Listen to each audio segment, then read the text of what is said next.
She ain't wrong, folks. There are a lot of companies out there right now that will choose to fire people when it really should be a layoff. And so let's talk through this instances when this happens so that you can better prepare yourself.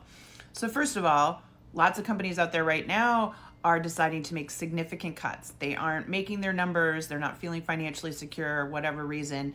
And the biggest expense is people. So the fastest way to save money is to cut staff.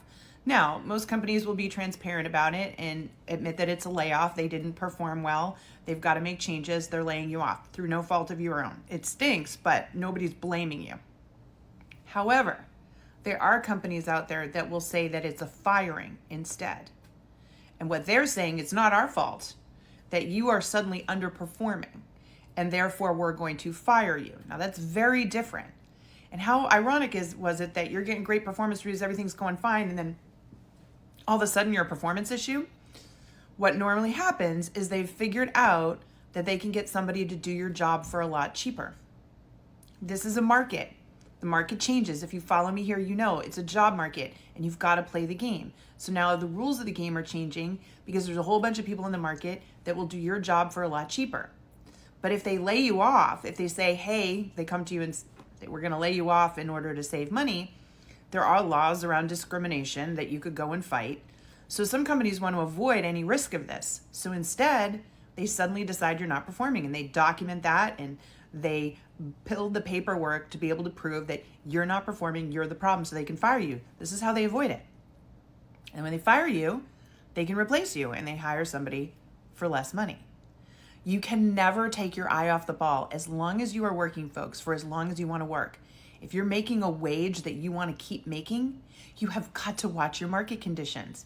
Because if you're not growing, you're dying in your career. Let me say that again. If you're not growing, you're dying.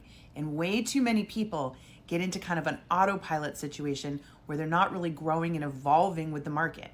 And I'm not just talking about amassing more skills. That's actually not growing.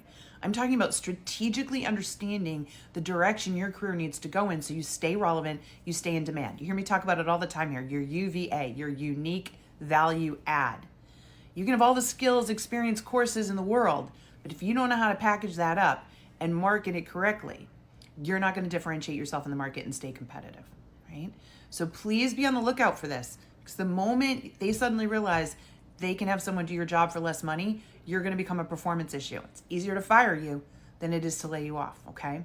Thank you for all the questions and comments. If you don't know me, I'm trying to have 10 million people on this app get new, better paying jobs this year. I'm doing that with a ton of live streams, a lot of free content. And if you like and follow me here and post a question, I'm answering these questions all day long to try to help you, all right?